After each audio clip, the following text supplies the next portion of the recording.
የዮሐንስ ራእይ ምዕራፍ 1 ቶሎ ይሆን ዘንድ የሚገባውን ነገር ለባሪያዎቹ ያሳይ ዘንድ እግዚአብሔር ለኢየሱስ ክርስቶስ የሰጠው በእርሱም የተገለጠው ይህ ነው። ኢየሱስም በመልአኩ ልኮ ለባሪያው ለዮሐንስ አመለከተ። እርሱም ለእግዚአብሔር ቃልና ለኢየሱስ ክርስቶስ ምስክር ላየውም ሁሉ መሰከረ። ዘመኑ ቀርቦአልና የሚያነበው የትንቢቱን ቃል የሚሰሙትና በውስጡ የተጻፈውን የሚጠብቁት ብፁዓን ናቸው። ዮሐንስ በእስያ ላሉት ለሰባቱ አብያተ ክርስቲያናት ካለውና ከነበረው ከሚመጣውም በዙፋኑም ፊት ካሉት ከሰባቱ መናፍስት ከታመነውም ምስክር ከሙታንም በኵር የምድርም ነገሥታት ገዥ ከሆነ ከኢየሱስ ክርስቶስ ጸጋና ሰላም ለእናንተ ይሁን። ለወደደን ከኃጢአታችንም በደሙ ላጠበን መንግሥትም ለአምላኩና ለአባቱም ካህናት እንድንሆን ላደረገ ለእርሱ ከዘላለም እስከ ዘላለም ድረስ ክብርና ኃይል ይሁን፣ አሜን። እነሆ ከደመና ጋር ይመጣል፣ ዓይንም ሁሉ የወጉትም ያዩታል፣ የምድርም ወገኖች ሁሉ ስለ እርሱ ዋይ ዋይ ይላሉ። አዎን አሜን። ያለውና የነበረው የሚመጣውም ሁሉንም የሚገዛ ጌታ አምላክ አልፋና ኦሜጋ እኔ ነኝ ይላል። እኔ ወንድማችሁ የሆንሁ ከእናንተም ጋር አብሬ መከራውንና መንግሥቱን የኢየሱስ ክርስቶስንም ትዕግሥት የምካፈል ዮሐንስ ስለ እግዚአብሔር ቃልና ስለ ኢየሱስ ምስክር ፍጥሞ በምትባል ደሴት ነበርሁ። በጌታ ቀን በመንፈስ ነበርሁ። ኋላይም የመለከትን ድምፅ የሚመስል ታላቅ ድምፅ ሰማሁ። እንዲሁም የምታየውን በመጽሐፍ ጽፈህ ወደ ኤፌሶንና ወደ ሰምርኔስ ወደ ጴርጋሞንም ወደ ትያጥሮንም ወደ ሰርዴስም ወደ ፊልድልፍያም ወደ ሎዶቅያም በእስያ ወዳሉት ወደ ሰባቱ አብያተ ክርስቲያናት ላክ አለኝ። የሚናገረኝንም ድምፅ ለመስማት ዘወር አልሁ። ዘወርም ብዬ 7 የወርቅ መቅረዞች አየሁ። በመቅረዞቹም መካከል የሰው ልጅ የሚመስለውን አየሁ። እርሱም እስከ እግሩ ድረስ ልብስ የለበሰው ደረቱንም በወርቅ መታጠቂያ የታጠቀ ነበር። ራሱና የራሱ ጠጕርም እንደ ነጭ የበግ ጠጕር እንደ በረዶም ነጭ ነበሩ። ዓይኖቹም እንደ እሳት ነበልባል ነበሩ። እግሮቹም በእቶን የነጠረ የጋለ ናስ ይመስሉ ነበር። ድምፁም እንደ ብዙ ውኃዎች ድምፅ ነበረ። በቀኝ እጁም 7 ከዋክብት ነበሩት። ከአፉም በሁለት ወገን የተሳለ ስለታም ሰይፍ ወጣ። ፊቱም በኃይል እንደሚበራ እንደ ፀሐይ ነበረ። ባየሁትም ጊዜ እንደ ሞተ ሰው ሆኜ ከእግሩ በታች ወደቅሁ። ቀኝ እጁንም ጫነብኝ፣ እንዲህም አለኝ፣ አትፍራ፣ ፊተኛውና መጨረሻው ሕያውም እኔ ነኝ። ሞቼም ነበርሁ፣ እነሆም ከዘላለም እስከ ዘላለም ድረስ ሕያው ነኝ። የሞትና የሲኦልም መክፈቻ አለኝ። እንግዲህ ያየኸውን አሁንም ያለውን ከዚህም በኋላ ይሆን ዘንድ ያለውን ጻፍ። በቀኝ እጄ ያየሃቸው የሰባቱ ከዋክብትና የሰባቱ የወርቅ መቅረዞች ምሥጢር ይህ ነው። 7ቱ ከዋክብት የሰባቱ አብያተ ክርስቲያናት መላእክት ናቸው። 7ቱም መቅረዞች 7ቱ አብያተ ክርስቲያናት ናቸው። የዮሐንስ ራእይ ምዕራፍ 2 በኤፌሶን ወዳለው ወደ ቤተ ክርስቲያን መልአክ እንዲህ ብለህ ጻፍ። በቀኝ እጁ 7ቱን ከዋክብት የያዘው በሰባቱም የወርቅ መቅረዞች መካከል የሚሄደው እንዲህ ይላል፣ ሥራህንና ድካምህን ትዕግሥትህንም አውቃለሁ። ክፉዎችንም ልትታገሥ እንዳትችል እንዲሁም ሳይሆኑ ሐዋርያት ነን የሚሉትን መርምረህ ሐሰተኞች ሆነው እንዳገኘሃቸው አውቃለሁ። ታግሠህማል፣ ስለ ስሜም ብለህ ጸንተህ አልደከምህም። ዳሩ ግን የምነቅፍብህ ነገር አለኝ፣ የቀደመውን ፍቅርህን ትተሃልና። እንግዲህ ከወዴት እንደ ወደቅህ አስብ፣ ንስሐም ግባ፣ የቀደመውንም ሥራህን አድርግ፣ አለዚያ እመጣብሃለሁ። ንስሐም ባትገባ መቅረዝህን ከስፍራው እወስዳለሁ። ነገር ግን ይህ አለህ፣ እኔ ደግሞ የምጠላውን የኒቆላውያንን ሥራ ጠልተሃልና። መንፈስ ለአብያተ ክርስቲያናት የሚለውን ጆሮ ያለው ይስማ። ድል ለነሣው በእግዚአብሔር ገነት ካለው ከሕይወት ዛፍ እንዲበላ እሰጠዋለሁ። በሰምርኔስም ወዳለው ወደ ቤተ ክርስቲያን መልአክ እንዲህ ብለህ ጻፍ። ሞቶ የነበረው ሕያውም የሆነው ፊተኛውና መጨረሻው እንዲህ ይላል፣ መከራህንና ድህነትህን አውቃለሁ፣ ነገር ግን ባለጠጋ ነህ። የሰይጣንም ማኅበር ናቸው እንጂ አይሁድ ሳይሆኑ አይሁድ ነን የሚሉት የሚሳደቡትን ስድብ አውቃለሁ። ልትቀበለው ያለህን መከራ አትፍራ። እነሆ እንድትፈተኑ ዲያብሎስ ከእናንተ አንዳንዶቻችሁን በወህኒ ሊያገባችሁ አለው። 10 ቀንም መከራ ትቀበላላችሁ። እስከ ሞት ድረስ የታመንህ ሁን፣ የሕይወትንም አክሊል እሰጥሃለሁ። መንፈስ ለአብያተ ክርስቲያናት የሚለውን ጆሮ ያለው ይስማ። ድል የነሣው በሁለተኛው ሞት አይጐዳም። በጴርጋሞንም ወዳለው ወደ ቤተ ክርስቲያን መልአክ እንዲህ ብለህ ጻፍ። በሁለት ወገን የተሳለ ስለታም ሰይፍ ያለው እንዲህ ይላል፣ የሰይጣን ዙፋን ባለበት የምትኖርበትን አውቃለሁ። ስሜንም ትጠብቃለህ። ሰይጣንም በሚኖርበት በአንተ ዘንድ የተገደለው የታመነው ምስክሬ አንቲጳስ በነበረበት ዘመን እንኳ ሃይማኖቴን አልካድህም። ዳሩ ግን ለጣዖት የታረደውን እንዲበሉና እንዲሴስኑ በእስራኤል ልጆች ፊት ማሰናከያ ሊያኖርባቸው ባላቅን ያስተማረ የበለዓምን ትምህርት የሚጠብቁ በዚያ ከአንተ ጋር ስላሉ የምነቅፍብህ ጥቂት ነገር አለኝ። እንዲሁ የኒቆላውያንን ትምህርት እንደነዚህ የሚጠብቁ ሰዎች ከአንተ ጋር ደግሞ አሉ። እንግዲህ ንስሐ ግባ፣ አለዚያ ፈጥኜ እመጣብሃለሁ፣ በአፌም ሰይፍ እዋጋቸዋለሁ። መንፈስ ለአብያተ ክርስቲያናት የሚለውን ጆሮ ያለው ይስማ። ድል ለነሣው ከተሰወረ መና እሰጠዋለሁ፣ ነጭ ድንጋይንም እሰጠዋለሁ። በድንጋዩም ላይ ከተቀበለው በቀር አንድ እንኳ የሚያውቀው የሌለ አዲስ ስም ተጽፎአል። በትያጥሮንም ወዳለው ወደ ቤተ ክርስቲያን መልአክ እንዲህ ብለህ ጻፍ። እንደ እሳት ነበልባል የሆኑ ዓይኖች ያሉት በእቶንም የነጠረ የጋለ ናስ የሚመስሉ እግሮች ያሉት የእግዚአብሔር ልጅ እንዲህ ይላል፣ ሥራህንና ፍቅርህን እምነትህንም አገልግሎትህንም ትዕግሥትህንም ከፊተኛውም ሥራህ ይልቅ የኋለኛው እንዲበዛ አውቃለሁ። ዳሩ ግን ነቢይ ነኝ የምትለውን ባሪያዎቼንም እንዲሴስኑና ለጣዖት የታረደውን እንዲበሉ የምታስተምረውንና የምታስተውን ያችን ሴት ኤልዛቤልን ስለምትተዋት የምነቅፍብህ ነገር አለኝ። ንስሐም እንድትገባ ጊዜ ሰጠኋት፣ ከዝሙቷም ንስሐ እንድትገባ አልወደደችም። እነሆ በአልጋ ላይ እጥላታለሁ፣ ከእርሷም ጋር የሚያመነዝሩትን ከሥራዋ ንስሐ ባይገቡ በታላቅ መከራ እጥላቸዋለሁ፣ ልጆቿንም በሞት እገድላቸዋለሁ። አብያተ ክርስቲያናትም ሁሉ ኵላሊትንና ልብን የምመረምር እኔ እንደ ሆንሁ ያውቃሉ። ለእያንዳንዳችሁም እንደ ሥራችሁ እሰጣችኋለሁ። ዳሩ ግን ይህን ትምህርት ለማትይዙ ሁሉ የሰይጣንንም ጥልቅ ነገር እነርሱ እንደሚሉት ለማታውቁ ለእናንተ በትያጥሮን ለቀራችሁት እላለሁ፣ ሌላ ሸክም አልጭንባችሁም። ነገር ግን እስክመጣ ድረስ ያላችሁን ጠብቁ። ድል ለነሣውና እስከ መጨረሻውም ሥራዬን ለጠበቀው እኔ ደግሞ ከአባቴ እንደ ተቀበልሁ በአሕዛብ ላይ ሥልጣንን እሰጠዋለሁ። በብረትም በትር ይገዛቸዋል፣ እንደ ሸክላ ዕቃም ይቀጠቀጣሉ። የንጋትንም ኮከብ እሰጠዋለሁ። መንፈስ ለአብያተ ክርስቲያናት የሚለውን ጆሮ ያለው ይስማ። የዮሐንስ ራእይ ምዕራፍ 3 በሰርዴስም ወዳለው ወደ ቤተ ክርስቲያን መልአክ እንዲህ ብለህ ጻፍ።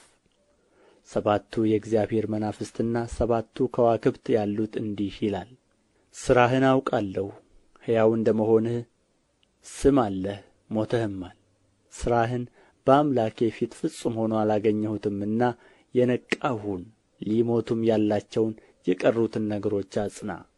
እንግዲህ እንዴት እንደ ተቀበልህና እንደ ሰማህ አስብ፣ ጠብቀውም፣ ንስሐም ግባ። እንግዲያስ ባትነቃ እንደ ሌባ እመጣብሃለሁ፣ በማናቸውም ሰዓት እንድመጣብህ ከቶ አታውቅም። ነገር ግን ልብሳቸውን ያላረከሱ በሰርዴስ ጥቂት ሰዎች ከአንተ ጋር አሉ። የተገባቸውም ስለ ሆኑ ነጭ ልብስ ለብሰው ከእኔ ጋር ይሄዳሉ። ድል የነሣው እንዲሁ በነጭ ልብስ ይጐናጸፋል፣ ስሙንም ከሕይወት መጽሐፍ አልደመስስም። በአባቴና በመላእክቱም ፊት ለስሙ መሰክርለታለሁ። መንፈስ ለአብያተ ክርስቲያናት የሚለውን ጆሮ ያለው ይስማ። በፊልድልፍያም ወዳለው ወደ ቤተ ክርስቲያን መልአክ እንዲህ ብለህ ጻፍ። የዳዊት መክፈቻ ያለው የሚከፍት የሚዘጋም የሌለ የሚዘጋ የሚከፍትም የሌለ ቅዱስና እውነተኛ የሆነው እርሱ እንዲህ ይላል፣ ሥራህን አውቃለሁ። እነሆ በአንተ ፊት የተከፈተ በር ሰጥቼአለሁ፣ ማንምም ሊዘጋው አይችልም። ኃይልህ ምንም ትንሽ ቢሆን ቃሌን ጠብቀሃልና ስሜንም አልካድህምና። እነሆ አይሁድ ሳይሆኑ አይሁድ ነን ከሚሉ ነገር ግን ከሚዋሹ ከሰይጣን ማኅበር አንዳንዶችን እሰጥሃለሁ። እነሆ መጥተው በእግሮችህ ፊት ይሰግዱ ዘንድ እኔም እንደ ወደድሁ ያውቁ ዘንድ አደርጋቸዋለሁ። የትዕግሥቴን ቃል ስለ ጠበቅህ እኔ ደግሞ በምድር የሚኖሩትን ይፈትናቸው ዘንድ በዓለም ሁሉ ላይ ሊመጣ ካለው ከፈተናው ሰዓት እጠብቅሃለሁ። እነሆ ቶሎ ብዬ እመጣለሁ። ማንም አክሊልህን እንዳይወስድብህ ያለህን አጽንተህ ያዝ። ድል የነሣው በአምላኬ መቅደስ ዓምድ እንዲሆን አድርገዋለሁ። ወደ ፊትም ከዚያ ከቶ አይወጣም።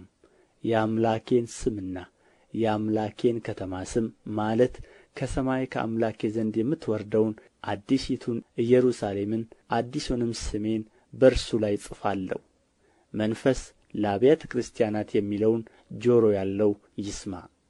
በሎዶቅያም ወዳለው ወደ ቤተ ክርስቲያን መልአክ እንዲህ ብለህ ጻፍ።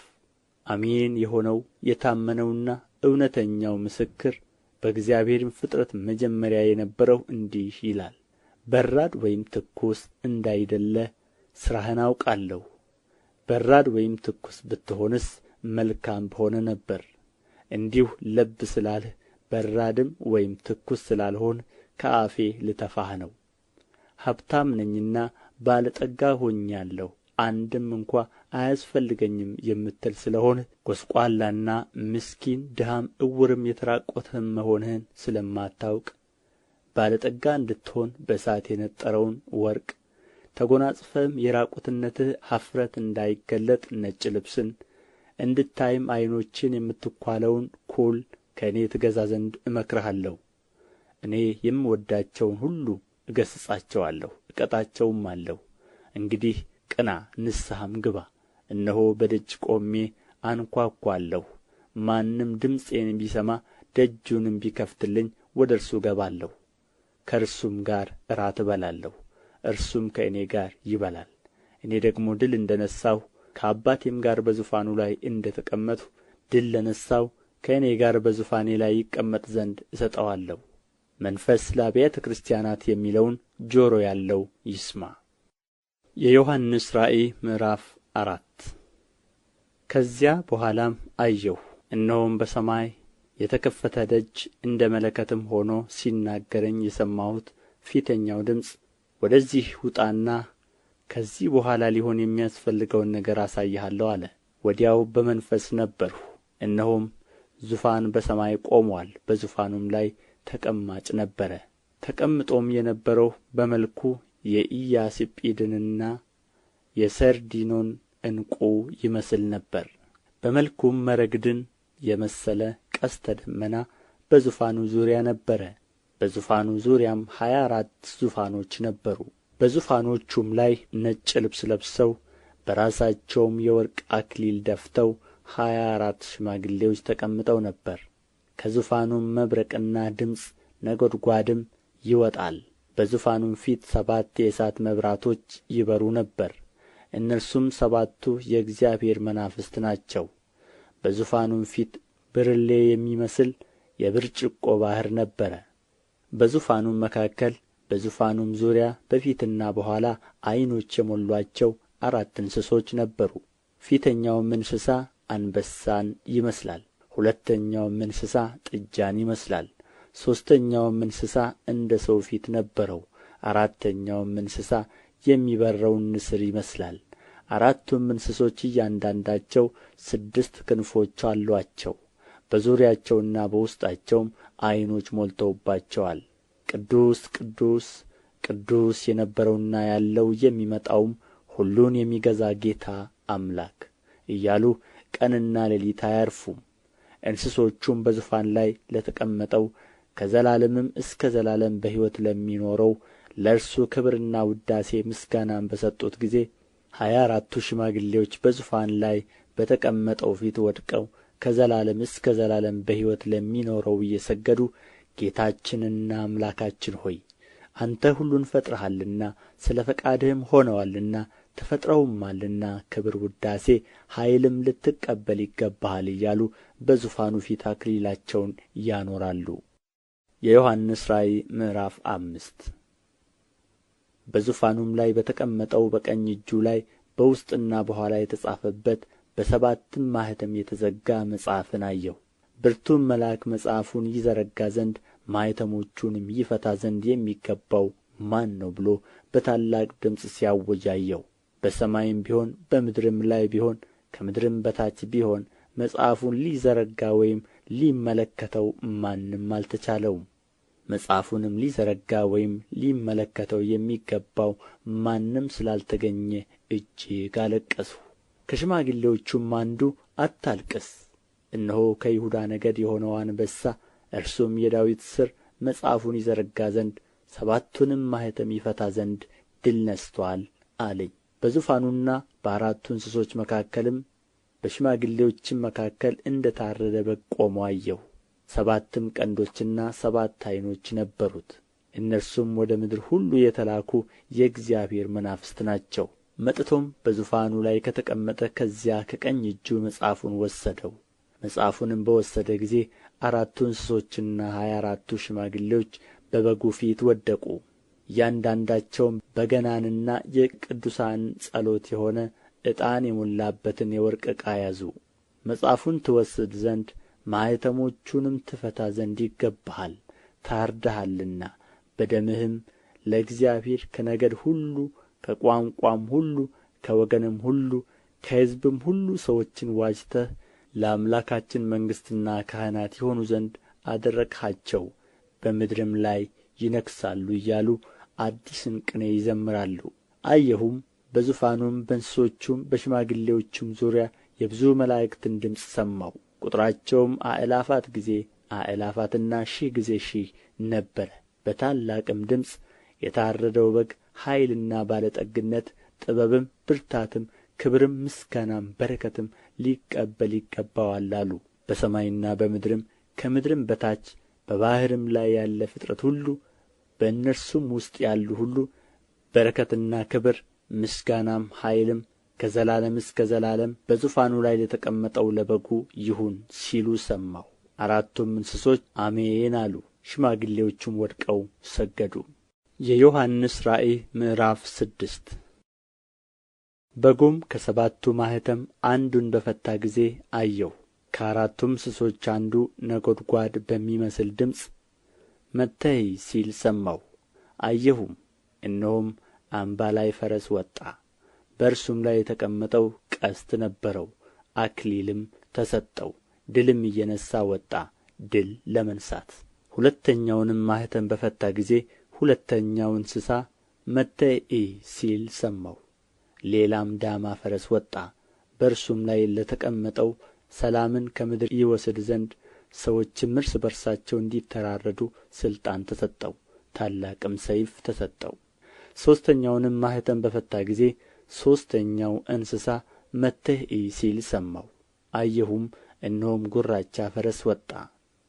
በእርሱም ላይ የተቀመጠው በእጁ ሚዛን ያዘ።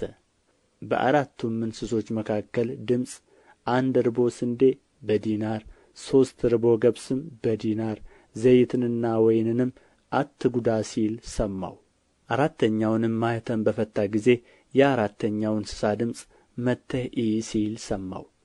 አየሁም፣ እነሆም ሐመር ፈረስ ወጣ። በእርሱም ላይ የተቀመጠው ስሙ ሞት ነበረ። ሲኦልም ተከተለው። በሰይፍና በራብም በሞትም በምድርም አራዊት ይገድሉ ዘንድ ከምድር በአራተኛዋ እጅ ላይ ሥልጣን ተሰጠው። አምስተኛውንም ማኅተም በፈታ ጊዜ ስለ እግዚአብሔር ቃልና ስለ ጠበቁት ምስክር የታረዱትን የሰዎች ነፍሳት ከመሠዊያ በታች አየሁ። በታላቅ ድምፅም እየጮኹ ቅዱስና እውነተኛ ጌታ ሆይ እስከ መቼ ድረስ አትፈርድም? ደማችንንስ በምድር በሚኖሩት ላይ እስከ መቼ አትበቀልም አሉ። ለእያንዳንዳቸውም ነጭ ልብስ ተሰጣቸው። እንደ እነርሱም ደግሞ ይገደሉ ዘንድ ያላቸው የባሪያዎች ባልንጀራዎቻቸውና የወንድሞቻቸው ቁጥር እስኪፈጸም ድረስ ገና ጥቂት ዘመን እንዲያርፉ ተባለላቸው። ስድስተኛውንም ማኅተም በፈታ ጊዜ አየሁ። ታላቅም የምድር መናወጥ ሆነ። ፀሐይም እንደ ማቅ ጠጕር ጥቁር ሆነ። ጨረቃም በሞላው እንደ ደም ሆነ። በለስም በብርቱ ነፋስ ተናውጣ ቃሪያዋን ፍሬ እንደምትጥል የሰማይ ከዋክብት ወደ ምድር ወደቁ። ሰማይም እንደ መጽሐፍ ተጠቅልሎ አለፈ። ተራራዎችና ደሴቶችም ሁሉ ከስፍራቸው ተወሰዱ። የምድርም ነገሥታትና መኳንንት፣ ሻለቃዎችም፣ ባለጠጋዎችም፣ ኃይለኛዎችም፣ ባሪያዎችም፣ ጌቶችም ሁሉ በዋሾችና በተራራዎች ዓለቶች ተሰወሩ። ተራራዎችንና ዓለቶችንም በላያችን ውደቁ፣ በዙፋኑም ከተቀመጠው ፊት ከበጉም ቁጣ ሰውሩን። ታላቁ የቁጣው ቀን መጥቶአልና ማንስ ሊቆም ይችላል አሉአቸው። የዮሐንስ ራእይ ምዕራፍ 7 ከዚህም በኋላ በአራቱ በምድር ማዕዘን ቆመው አራት መላእክት አየሁ። እነርሱም ነፋስ በምድር ቢሆን ወይም በባሕር ወይም በማንም ዛፍ እንዳይነፍስ አራቱን የምድር ነፋሳት ያዙ። የሕያው አምላክ ማኅተም ያለው ሌላ መልአክ ከፀሐይ መውጫ ሲወጣ አየሁ። ምድርንና ባሕርንም ሊጐዱ ለተሰጣቸው ለአራቱ መላእክት በታላቅ ድምፅ እየጮኸ የአምላካችንን ባሪያዎች ግምባራቸውን እስክናትማቸው ድረስ ምድርን ቢሆን ወይም ባሕርን ወይም ዛፎችን አትጕዱ አላቸው። የታተሙትንም ቁጥር ሰማሁ። ከእስራኤል ልጆች ነገድ ሁሉ የታተሙት 144,000 ነበሩ። ከይሁዳ ነገድ 12,000 ታተሙ።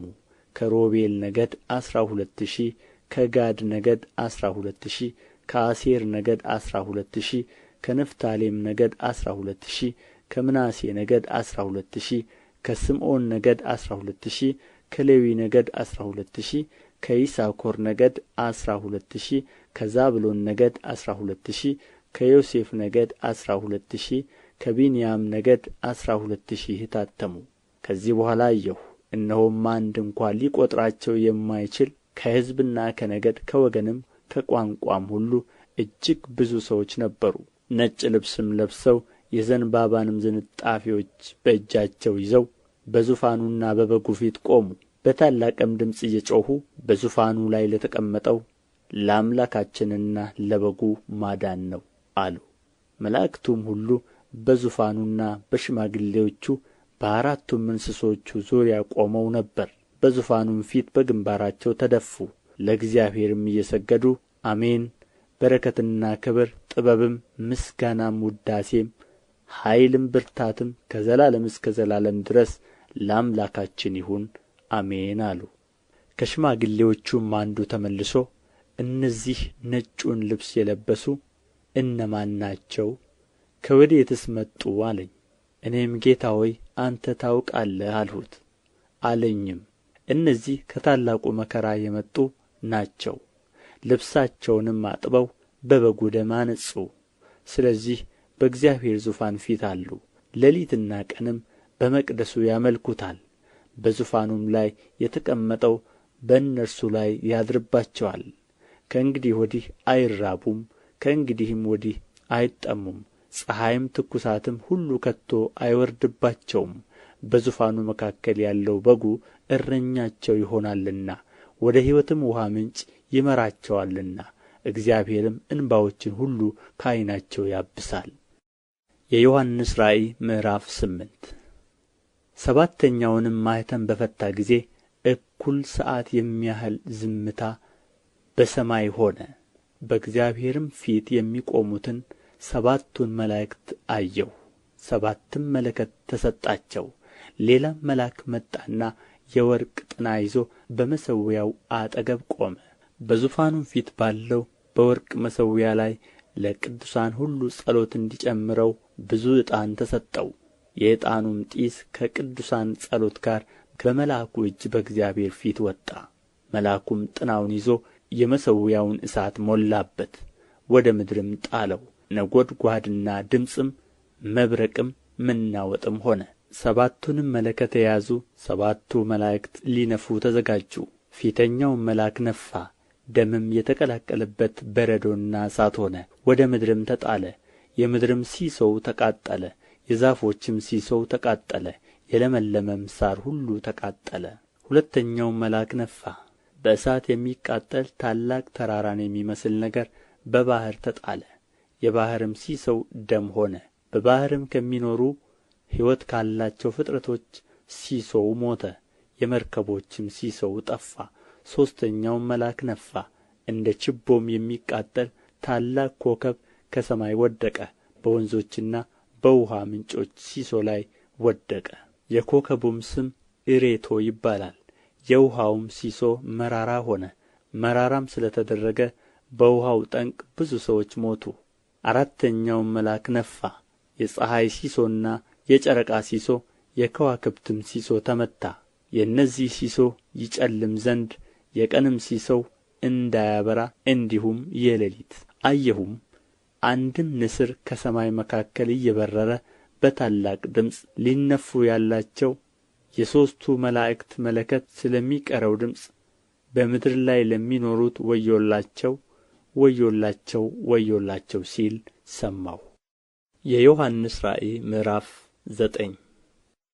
አምስተኛውም መልአክ ነፋ። ከሰማይም ወደ ምድር ወድቆ የነበረ ኮከብ አየሁ። የጥልቁም ጉድጓድ መክፈቻ ተሰጠው። የጥልቁንም ጉድጓድ ከፈተው። ጢስም ከታላቅ እቶን እንደሚወጣ ጢስ ሆኖ ከጉድጓድ ወጣ። ፀሐይና አየርም በጉድጓዱ ጢስ ጨለሙ። ከጢሱም አንበጣዎች ወደ ምድር ወጡ። የምድርም ጊንጦች ሥልጣን እንዳላቸው ሥልጣን ተሰጣቸው። የእግዚአብሔርንም ማኅተም በግምባራቸው ከሌለባቸው ሰዎች በቀር በምድር ያለውን ሣር ቢሆን ወይም ማናቸውንም የለመለመ ነገር ወይም ማናቸውንም ዛፍ እንዳይጐዱ ተባለላቸው። 5 ወር ሊያሠቃዩአቸው ተሰጣቸው እንጂ ሊገድሉአቸው አይደለም። እነርሱም የሚሣቀዩት ሥቃይ ጊንጥ ሰውን ነድፎ እንደሚሣቀይ ነው። በዚያም ወራት ሰዎች ሞትን ይፈልጋሉ አያገኙትምም፣ ሊሞቱም ይመኛሉ፣ ሞትም ከእነርሱ ይሸሻል። የአንበጣዎቹም መልክ ለጦርነት እንደ ተዘጋጁ ፈረሶች ነው። በራሳቸውም ላይ ወርቅ እንደሚመስሉ አክሊሎች ነበሩአቸው። ፊታቸውም እንደ ሰው ፊት ነበረ። የሴቶችን ጠጕር የሚመስል ጠጕር ነበራቸው። ጥርሳቸውም እንደ አንበሳ ጥርስ ነበረ። የብረት ጥሩር የሚመስልም ጥሩር ነበራቸው። የክንፋቸውም ድምፅ ወደ ጦርነት እንደሚጋልቡ እንደ ብዙ ፈረሶች ሰረገላዎች ድምፅ ነበረ። እንደ ጊንጥም ጅራት ያለ ጅራት አላቸው። በጅራታቸውም መውጊያ አለ። ሰዎችንም 5 ወር እንዲጐዱ ሥልጣን አላቸው። በእነርሱም ላይ ንጉሥ አላቸው። እርሱም የጥልቅ መልአክ ነው። ስሙም በዕብራይስጥ አብዶን በግሪክም አጶልዮን ይባላል። ፊተኛው ወዮ አልፎአል፣ እነሆ ከዚህ በኋላ ገና 2 ወዮ ይመጣል። ስድስተኛውም መልአክ ነፋ። በእግዚአብሔርም ፊት ካለ በወርቅ ከተሠራ መሠዊያ ቀንዶች አንድ ድምፅ ሰማሁ። መለከትም ያለውን ስድስተኛውን መልአክ በታላቅ ወንዝ በኤፍራጥስ የታሰሩትን 4ቱን መላእክት ፍታቸው አለው። የሰዎችንም ሲሶ እንዲገድሉ ለሰዓቱና ለቀኑ ለወሩም ለዓመቱም ተዘጋጅተው የነበሩ 4ቱ መላእክት ተፈቱ። የፈረሰኞችም ጭፍራ ቍጥር 1000 ጊዜ 1000 1000 ጊዜ 1000 ነበረ። ቍጥራቸውን ሰማሁ። ፈረሶቹንና በእነርሱም ላይ የተቀመጡትን እንዲሁ በራእይ አየሁ። እሳትና ያክንት ዲንም የሚመስል ጥሩር ነበራቸው። የፈረሶቹም ራስ እንደ አንበሳ ራስ ነበረ። ከአፋቸውም እሳትና ጢስ ዲንም ወጣ። ከአፋቸውም በወጡት በእሳቱና በጢሱ በዲኑም በእነዚህ 3 መቅሰፍቶች የሰዎቹ ሲሶ ተገደለ። የፈረሶቹ ሥልጣን በአፋቸውና በጅራታቸው ነውና ጅራታቸው እባብን ይመስላልና ራስም አላቸው፣ በእርሱም ይጐዳሉ።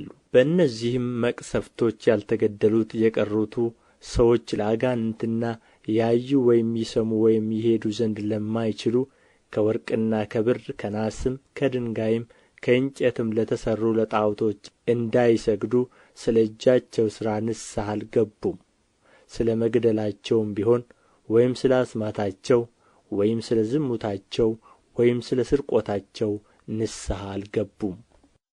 የዮሐንስ ራእይ ምዕራፍ 10። ሌላም ብርቱ መልአክ ደመና ተጐናጽፎ ከሰማይ ሲወርድ አየሁ። በራሱም ላይ ቀስተ ደመና ነበረ። ፊቱም እንደ ፀሐይ እግሮቹም እንደ እሳት ዓምዶች ነበሩ። የተከፈተችንም ታናሽ መጽሐፍ በእጁ ያዘ። ቀኝ እግሩንም በባሕር ላይ ግራውንም በምድር ላይ አኖረ። እንደሚያገሣም አንበሳ በታላቅ ድምፅ ጮኸ። በጮኸም ጊዜ ሰባቱ ነጐድጓድ በየድምፃቸው ተናገሩ። ሰባቱ ነጐድጓድ በተናገሩ ጊዜ ልጽፍ አሰብሁ። ከሰማይም ሰባቱ ነጐድጓድ የተናገሩትን ነገር በማኅተም ዝጋው፣ አትጻፈው የሚል ድምፅ ሰማሁ። በባሕርና በምድርም ላይ ሲቆም ያየሁት መልአክ ቀኝ እጁን ወደ ሰማይ አሻቅቦ ዘረጋ። ሰማይንና በእርሱም ያሉትን፣ ምድርንና በእርሷም ያሉትን፣ ባሕርንና በእርሱም ያሉትን በፈጠረው ከዘላለም እስከ ዘላለም ድረስ ሕያው ሆኖ በሚኖረው ምሎ ወደ ፊት አይዘገይም። ዳሩ ግን ሰባተኛው መልአክ ሊነፋ ባለው ጊዜ ድምፁም በሚሰማበት ዘመን ለባሪያዎቹ ለነቢያት የምሥራች እንደ ሰበከላቸው የእግዚአብሔር ምሥጢር ይፈጸማል አለ። ከሰማይም የሰማሁት ድምፅ እንደ ገና ሲናገረኝና ሂድና በባሕርና በምድር ላይ ከሚቆመው መልአክ በእጁ ያለችውን የተከፈተችውን መጽሐፍ ውሰድ ሲል ሰማሁ። ወደ መልአኩም ሄጄ ታናሺቱን መጽሐፍ ስጠኝ አልሁት። እርሱም ውሰድና ብላት፣ ሆድህንም መራራ ታደርገዋለች፣ በአፍህ ግን እንደ ማር ትጣፍጣለች አለኝ። ከመልአኩም እጅ ታናሺቱን መጽሐፍ ወስጄ በላኋት፣ በአፌም እንደ ማር ጣፋጭ ሆነች። ከበላኋት በኋላም ሆዴ መራራ ሆነ። በብዙ ወገኖችና በአሕዛብም በቋንቋዎችም በነገሥታትም ላይ እንደ ገና ትንቢት ትናገር ዘንድ ይገባሃል ተባለልኝ። የዮሐንስ ራእይ ምዕራፍ 11 በትር የሚመስል መለኪያ ለእኔ ተሰጠኝ፣ እንዲህም ተባለልኝ፣ ተነሥተህ የእግዚአብሔርን መቅደስና መሠዊያውን በዚያም የሚሰግዱትን ለካ። በመቅደሱም ውጭ ያለው እድሞ ለአሕዛብ ተሰጥቶአልና ተወው፣ አትለካውም። እነርሱም 42 ወር የተቀደሰችውን ከተማ ይረግጡአታል። ለሁለቱም ምስክሮቼ ማቅ ለብሰው 1260 ቀን ትንቢት ሊናገሩ እሰጣለሁ። እነዚህ በምድር ጌታ ፊት የሚቆሙ ሁለቱ ወይራዎችና ሁለቱ መቅረዞች ናቸው። ማንም ሊጐዳቸው ቢወድ እሳት ከአፋቸው ይወጣል፣ ጠላቶቻቸውንም ይበላል። ማንም ሊጐዳቸው ቢወድ እንዲሁ ሊገደል ይገባዋል። እነዚህ ትንቢት በሚናገሩበት ወራት ዝናብ እንዳይዘንብ ሰማይን ሊዘጉ ሥልጣን አላቸው። ውኃዎችንም ወደ ደም ሊለውጡ በሚፈልጉበትም ጊዜ ሁሉ በመቅሰፍት ሁሉ ምድርን ሊመቱ ሥልጣን አላቸው። ምስክራቸውን ከፈጸሙ በኋላ ከጥልቁ የሚወጣው አውሬ ይዋጋቸዋል፣ ያሸንፋቸውማል፣ ይገድላቸውማል። በድናቸውም በታላቂቱ ከተማ አደባባይ ይተኛል። እርሷም በመንፈሳዊ ምሳሌ ሰዶምና ግብጽ የተባለች ደግሞ ጌታቸው የተሰቀለባት ናት። ከወገኖችና ከነገዶችም ከቋንቋዎችም ከአሕዛብም የሆኑ ሰዎች 3 ቀን ተኩል በድናቸውን ይመለከታሉ፣ በድናቸውም ወደ መቃብር ሊገባ አይፈቅዱም። እነዚህም ሁለቱ ነቢያት በምድር የሚኖሩትን ስላሰቃዩ በምድር የሚኖሩት በእነርሱ ላይ ደስ ይላቸዋል፣ በደስታም ይኖራሉ፣ እርስ በርሳቸውም ስጦታ ይሰጣጣሉ። ከሦስቱ ቀን ተኩልም በኋላ ከእግዚአብሔር የወጣ የሕይወት መንፈስ ገባባቸው፣ በእግሮቻቸውም ቆሙ።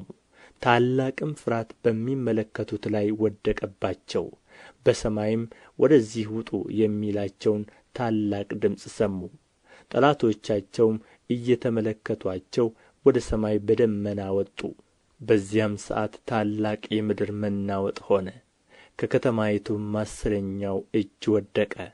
በመናወጥም 7,000 ሰዎች ተገደሉ። የቀሩትንም ፍርሃት ያዛቸው፣ ለሰማዩም አምላክ ክብር ሰጡ። ሁለተኛው ወዮ አልፎአል፣ እነሆ ሦስተኛው ወዮ በቶሎ ይመጣል። 7ተኛውም መልአክ ነፋ፣ በሰማይም የዓለም መንግሥት ለጌታችንና ለእርሱ ለክርስቶስ ሆነች፣ ለዘላለም እስከ ዘላለም ይነግሣል የሚሉ ታላላቅ ድምፆች ሆኑ። በእግዚአብሔርም ፊት በዙፋኖቻቸው የተቀመጡ 24ቱ ሽማግሌዎች በግምባራቸው ተደፍተው ለእግዚአብሔር እየሰገዱ እንዲህ አሉ። ያለህና የነበርህ ሁሉን የምትገዛ ጌታ እግዚአብሔር ሆይ ትልቁን ኃይልህን ስለ ያዝህ ስለ ነገሥህም እናመሰግንሃለን። አሕዛብ ተቈጡ፣ ቍጣህም መጣ፣ በሙታንም ትፈርድ ዘንድ ዘመን መጣ። ለባሪያዎችህም ለነቢያትና ለቅዱሳን ስምህንም ለሚፈሩት ለታናናሾችና ለታላላቆችም ዋጋቸውን ትሰጥ ዘንድ ምድርንም የሚያጠፉትን ታጠፋ ዘንድ ዘመን መጣ። በሰማይም ያለው የእግዚአብሔር መቅደስ ተከፈተ፣ የኪዳኑም ታቦት በመቅደሱ ታየ። መብረቅና ድምፅም ነጐድጓድም የምድርም መናወጥ ታላቅም በረዶ ሆነ። የዮሐንስ ራእይ ምዕራፍ 12 ታላቅ ምልክትም በሰማይ ታየ። ፀሐይን ተጐናጽፋ ጨረቃ ከእግሮችዋ በታች ያላት በራስዋም ላይ የ12 ከዋክብት አክሊል የሆነላት አንዲት ሴት ነበረች። እርሷም ፀንሳ ነበር፣ ምጥም ተይዛ ልትወልድ ተጨንቃ ጮኸች። ሌላም ምልክት በሰማይ ታየ። እነሆም ታላቅ ቀይ ዘንዶ 7 ራሶችና 10 ቀንዶችም ነበሩት፣ በራሶቹም ላይ 7 ዘውዶች ነበሩ። ጅራቱም የሰማይን ከዋክብት ሲሶ እየሳበ ወደ ምድር ጣላቸው። ዘንዶውም ሴቲቱ በወለደች ጊዜ ሕፃንዋን እንዲበላ ልትወልድ ባላት ሴት ፊት ቆመ። አሕዛብንም ሁሉ በብረት በትር ይገዛቸው ዘንድ ያለውን ልጅ ወንድ ልጅ ወለደች። ልጅዋም ወደ እግዚአብሔር ወደ ዙፋኑ ተነጠቀ። ሴቲቱም 1260 ቀን በዚያ እንዲመግቡአት በእግዚአብሔር ተዘጋጅቶላት ወደ ነበረው ስፍራ ወደ በረሃ ሸሸች። በሰማይም ሰልፍ ሆነ። ሚካኤልና መላእክቱ ዘንዶውን ተዋጉ። ዘንዶውም ከመላእክቱ ጋር ተዋጋ፣ አልቻላቸውምም። ከዚያም ወዲያ በሰማይ ስፍራ አልተገኘላቸውም። ዓለሙንም ሁሉ የሚያስተው ዲያብሎስና ሰይጣን የሚባለው ታላቁ ዘንዶ እርሱም የቀደመው እባብ ተጣለ፣ ወደ ምድር ተጣለ። መላእክቱም ከእርሱ ጋር ተጣሉ።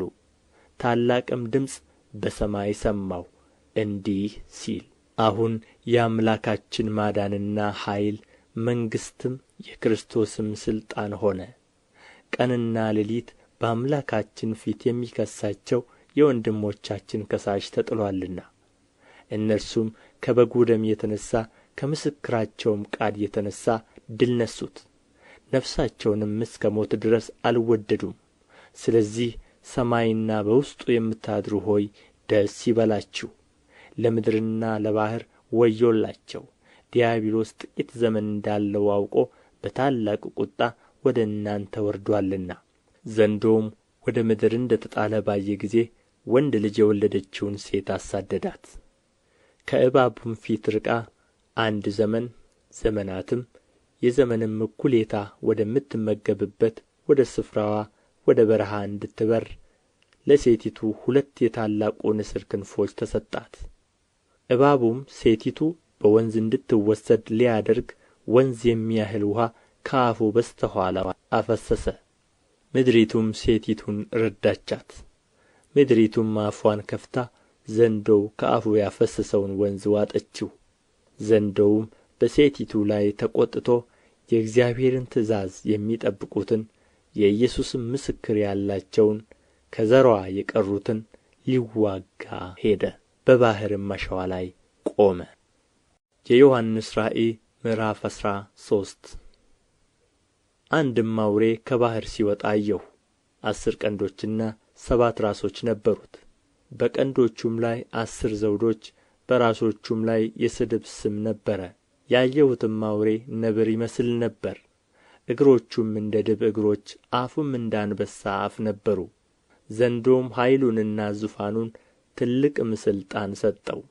ከራሶቹም ለሞት እንደ ታረደ ሆኖ አንዱን አየሁ። ለሞቱ የሆነውም ቍስል ተፈወሰ። ምድርም ሁሉ አውሬውን እየተከተለ ተደነቀ። ለዘንዶውም ሰገዱለት፣ ለአውሬው ሥልጣንን ሰጥቶታልና።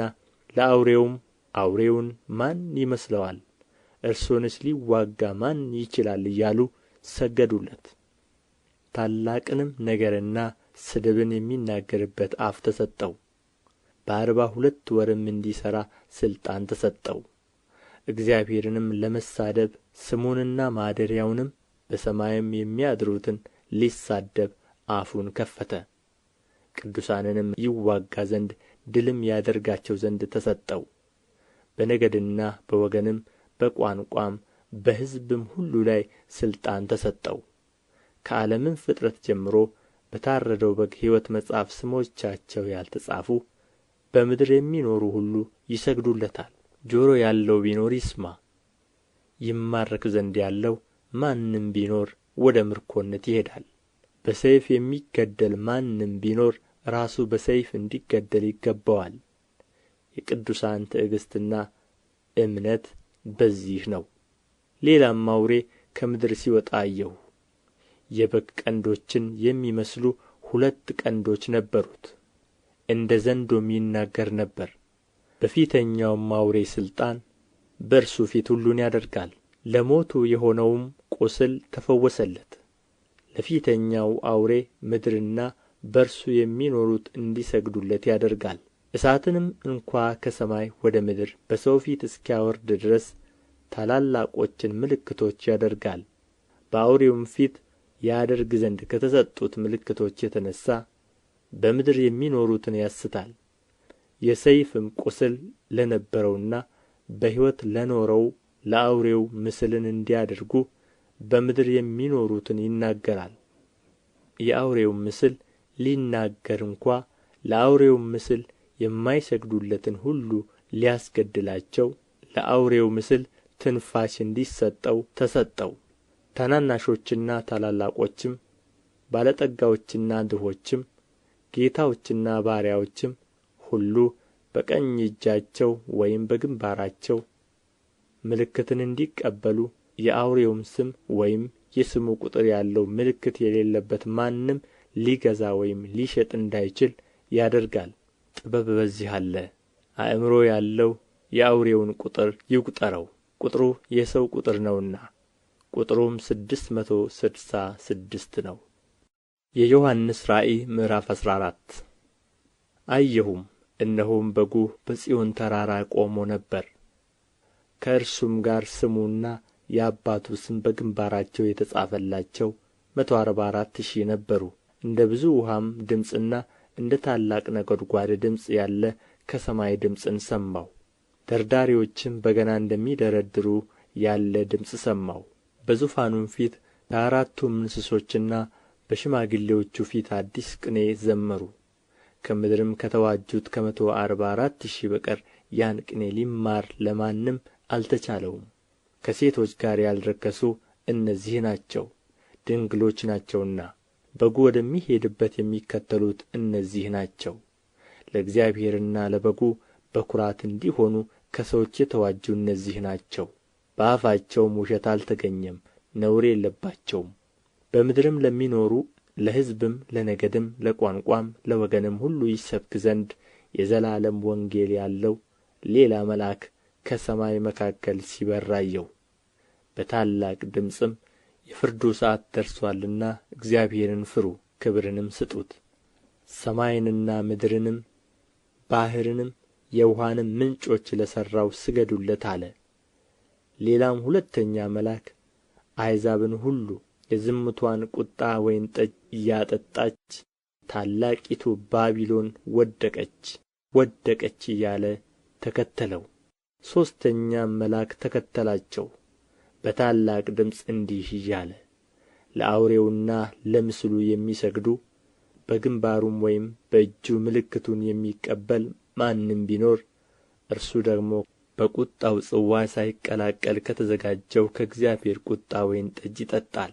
በቅዱሳን መላእክትና በበጉ ፊት በእሳትና በዲን ይሣቀያል። የሥቃያቸውም ጢስ ለዘላለም እስከ ዘላለም ድረስ ይወጣል።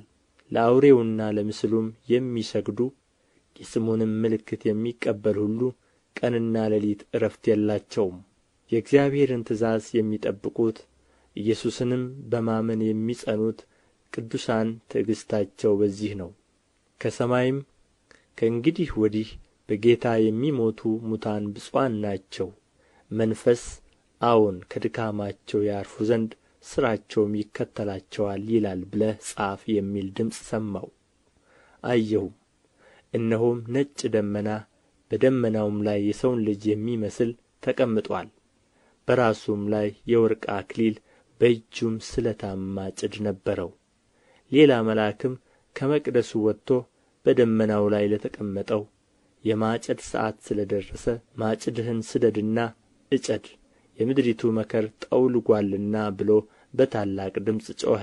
በደመናውም ላይ የተቀመጠው ማጭዱን ወደ ምድር ጣለው፣ ምድርም ታጨደች።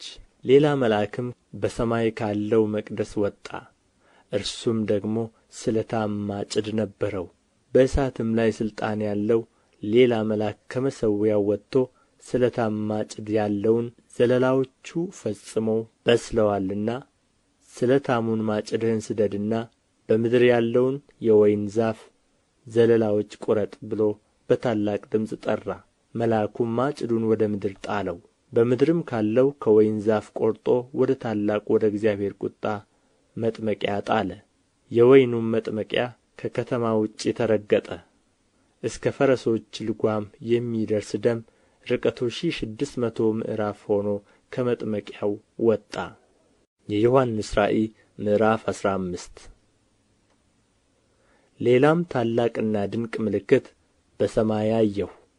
የእግዚአብሔር ቍጣ በእነርሱ ስለሚፈጸም ኋለኛዎቹን 7 መቅሰፍቶች የያዙ 7 መላእክት ታዩ።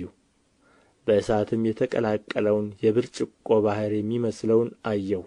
በአውሬውና በምስሉም በስሙም ቍጥር ላይ ድል ነሥተው የነበሩት የእግዚአብሔርን በገና ይዘው በብርጭቆ ባሕር ላይ ሲቆሙ አየሁ። ሁሉን የምትገዛ ጌታ አምላክ ሆይ ሥራህ ታላቅና ድንቅ ነው።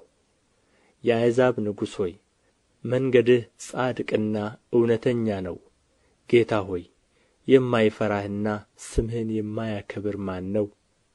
አንተ ብቻ ቅዱስ ነህና። የጽድቅም ሥራ ስለ ተገለጠ አሕዛብ ሁሉ ይመጣሉ በፊትህም ይሰግዳሉ እያሉ የእግዚአብሔርን ባሪያ የሙሴን ቅኔና የበጉን ቅኔ ይዘምራሉ። ከዚህም በኋላ አየሁ፣ የምስክርም ድንኳን መቅደስ በሰማይ ተከፈተ። 7ቱንም መቅሰፍት የያዙ 7ቱ መላእክት ከመቅደሱ ወጡ። ከተልባ እግርም የተሠራ ጥሩ የጌጥ ልብስ ለበሱ። ደረታቸውንም በወርቅ መታጠቂያ ታጠቁ።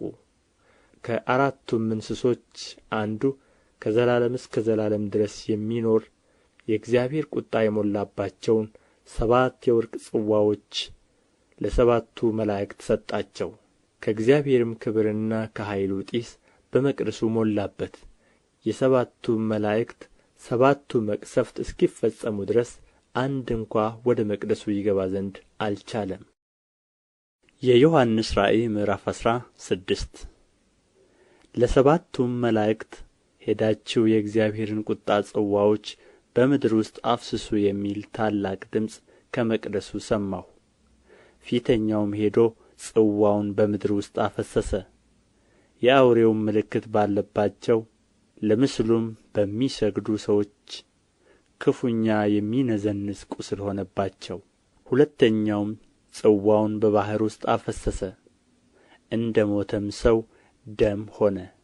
በባሕርም ከሚኖሩት ሕይወት ያለበት ነፍስ ሁሉ ሞተ። ሦስተኛውም ጽዋውን በወንዞችና በውኃ ምንጮች ውስጥ አፈሰሰ፣ እነርሱም ደም ሆኑ። የውኃውም መልአክ ያለህና የነበርህ ጌታ ሆይ ቅዱስ ሆይ እንዲህ ስለ ፈረድህ ጻድቅ ነህ። የቅዱሳንንና የነቢያትን ደም ስላፈሰሱ ደምን ደግሞ አጠጥተሃቸዋል፣ የሚገባቸው ነውና ብሎ ሲናገር ሰማሁ። ከመሠዊያውም አዎን ሁሉን የምትገዛ ጌታ አምላክ ሆይ ፍርዶችህ እውነትና ጽድቅ ናቸው ብሎ ሲናገር ሰማሁ። አራተኛውም ጽዋውን በፀሐይ ላይ አፈሰሰ፣ ሰዎችንም በእሳት ልታቃጥል ተሰጣት። ሰዎችም በታላቅ ትኩሳት ተቃጠሉ። በእነዚህም መቅሰፍቶች ላይ ሥልጣን ያለውን የእግዚአብሔርን ስም ተሳደቡ፣ ክብርንም እንዲሰጡት ንስሐ አልገቡም። አምስተኛውም ጽዋውን በአውሬው ዙፋን ላይ አፈሰሰ። መንግሥቱም ጨለማ ሆነች፣ ከሥቃይም የተነሣ መላሶቻቸውን ያኝኩ ነበር። ከሥቃያቸውና ከቍስላቸውም የተነሣ የሰማይን አምላክ ተሳደቡ፣ ከሥራቸውም ንስሐ አልገቡም። ስድስተኛውም ጽዋውን በታላቁ ወንዝ በኤፍራጢስ ላይ አፈሰሰ። ከፀሐይም መውጫ ለሚመጡ ነገሥታት መንገድ እንዲሰናዳላቸው ውኃው ደረቀ። ከዘንዶውም አፍና ከአውሬው አፍ ከሐሰተኛውም ነቢይ አፍ ጓጕንቸሮች የሚመስሉ ሦስት ርኩሳን መናፍስት ሲወጡ አየሁ። ምልክት እያደረጉ የአጋንንት መናፍስት ናቸውና በታላቁም ሁሉን በሚገዛ በእግዚአብሔር ቀን ወደሚሆነው ጦር እንዲያስከትቱአቸው ወደ ዓለም ሁሉ ነገሥታት ይወጣሉ። እነሆ እንደ ሌባ ሆኜ እመጣለሁ። ራቁቱን እንዳይሄድ እፍረቱን እንዳያዩ ነቅቶ ልብሱን የሚጠብቅ ብፁዕ ነው። በዕብራይስጥም አርማጌዶን ወደሚባል ስፍራ አስከተቱአቸው። ሰባተኛውም ጽዋውን በአየር ውስጥ አፈሰሰ። ከመቅደሱም ውስጥ ተፈጽሞአል የሚል ታላቅ ድምፅ ከዙፋኑ ወጣ። መብረቅና ድምፅም ነጐድጓድም ሆኑ። ትልቅም የምድር መናወጥ ሆነ። ሰው በምድር ከተፈጠረ ጀምሮ እንዲህ ያለ ታላቅ መናወጥ ከቶ አልነበረም። ከሁሉ በለጠ። ታላቂቱም ከተማ በሦስት ተከፋፈለች፣ የአሕዛብም ከተማዎች ወደቁ። ታላቂቱም ባቢሎን የብርቱ ቍጣው ወይን ጠጅ የሞላበትን ጽዋ እንዲሰጣት በእግዚአብሔር ፊት ታሰበች። ደሴቶችም ሁሉ ሸሹ፣ ተራራዎችም አልተገኙም። በሚዛንም 1 ታላንት የሚያህል ታላቅ በረዶ በሰዎች ላይ ከሰማይ ወረደባቸው። ሰዎቹም ከበረዶው መቅሰፍት የተነሣ እግዚአብሔርን ተሳደቡ፣ መቅሰፍቱ እጅግ ታላቅ ነውና። የዮሐንስ ራእይ ምዕራፍ 17 ሰባቱንም ጽዋዎች ከያዙ ከሰባቱ መላእክት አንዱ መጥቶ ና በብዙዎች ውኃዎች ላይ የተቀመጠችውን የታላቂቱን ጋለሞታ ፍርድ አሳይሃለሁ። የምድርም ነገሥታት ከእርሷ ጋር ሴሰኑ፣ በምድርም የሚኖሩት ከዝሙትዋ ወይን ጠጅ ሰከሩ ብሎ ተናገረኝ። በመንፈስም ወደ በረሃ ወሰደኝ። የስድብም ስሞች በሞሉበት 7 ራሶችና 10 ቀንዶችም ባሉበት በቀይ አውሬ ላይ አንዲት ሴት ተቀምጣ አየሁ። ሴቲቱም በቀይና በሐምራዊ ልብስ ተጐናጽፋ በወርቅና በከበሩ ድንጋዮች በዕንቈችም ተሸልማ ነበር። በእጇም የሚያስጸይፍ ነገር የዝሙቷ ርኵሰት የሞላበትን የወርቅ ጽዋ ያዘች። በግንባሯም ምስጢር የሆነ ስም ታላቂቱ ባቢሎን የጋለሞታዎችና የምድር ርኵሰት እናት ተብሎ ተጻፈ። ሴቲቱም በቅዱሳን ደምና በኢየሱስ ምስክሮች ደም ሰክራ አየኋት። ባየኋትም ጊዜ እጅግ ታላቅ ድንቅ አደነቅሁ። መልአኩም አለኝ፣ የምትደነቅ ስለ ምንድር ነው? የሴቲቱን ምስጢርና የሚሸከማትን 7 ራሶችና 10 ቀንዶች ያሉትን የአውሬውን ምስጢር እኔ እነግርሃለሁ። ያየኸው አውሬ አስቀድሞ ነበረ፣ አሁንም የለም፣ ከጥልቁም ይወጣ ዘንድ አለው፣ ወደ ጥፋትም ይሄዳል። ስሞቻቸውም ከዓለም ፍጥረት ጀምሮ በሕይወት መጽሐፍ ያልተጻፉ በምድር የሚኖሩ አውሬው አስቀድሞ እንደ ነበረ አሁንም እንደሌለ ነገር ግን እንዳለ ሲያዩ ያደንቃሉ። ጥበብ ያለው አእምሮ በዚህ ነው። 7ቱ ራሶች ሴቲቱ የተቀመጠችባቸው 7 ተራራዎች ናቸው። 7 ነገሥታት ደግሞ ናቸው። 5ቱ ወድቀዋል፣ አንዱም አለ፣ የቀረውም ገና አልመጣም። ሲመጣም ጥቂት ጊዜ ሊቆይ ይገባዋል። የነበረውና የሌለው አውሬ ራስ ደግሞ 8ኛው ነው፣ ከ7ቱም አንዱ ነው፣ ወደ ጥፋትም ይሄዳል። ያየሃቸውም 10ሩ ቀንዶች ገና መንግሥትን ያልተቀበሉ 10 ነገሥታት ናቸው። ዳሩ ግን ከአውሬው ጋር ለ1 ሰዓት እንደ ነገሥታት ሥልጣንን ይቀበላሉ። እነዚህ አንድ አሳብ አላቸው፣ ኃይላቸውንና ሥልጣናቸውንም ለአውሬው ይሰጣሉ። እነዚህ በጉን ይወጋሉ። በጉም የጌቶች ጌታና የነገሥታት ንጉሥ ስለ ሆነ እነርሱን ድል ይነሣል። ከእርሱም ጋር ያሉ የተጠሩና የተመረጡ የታመኑም ደግሞ ድል ይነሣሉ። አለኝም፣ ጋለሞታይቱ የተቀመጠችባቸው ያየሃቸው ውኃዎች ወገኖችና ብዙ ሰዎች አሕዛብም ቋንቋዎችም ናቸው። ያየሃቸውም 10 ቀንዶችና አውሬው ጋለሞታይቱንም ይጣላሉ።